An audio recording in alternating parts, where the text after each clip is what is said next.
what we decided to do as a network, and as my cameraman and myself thought, well, let's go ahead and go on across, and we get in position to be able to capture the truck coming across the bridge and really get to our final destination.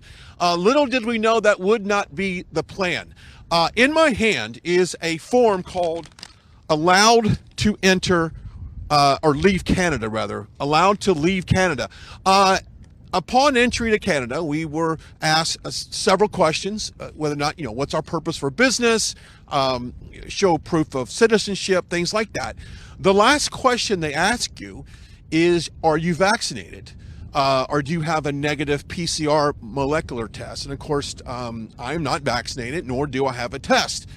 So we were then placed into a situation where we had to be, quote, detained in a immigration facility. So we pulled forward, parked the car, had the car searched completely. I can imagine that's probably routine, looking for any kind of drugs or anything like that. So we then went into a process where we just sat for about 3 hours. We weren't told really what the status was of anything. They were just kind of looking into the situation, I'm sure, doing background checks, things like that. Very professional, but yet very stern. There was, at any point, there wasn't any kind of small chit-chat back and forth. No communication at all. It was just sit there and wait. That's exactly what we did. Then we have the Allowed to Leave Canada form right here. Now, for those who think right now that you can go into Canada without a vaccine passport or without a negative PCR test, those restrictions have not been lifted. I know that some people thought that February 17th was a date that those restrictions would be dropped. That is false.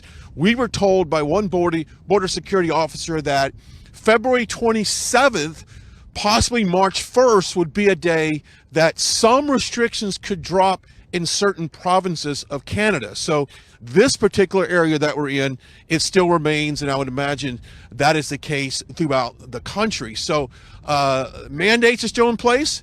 The vaccine requirements are still in place.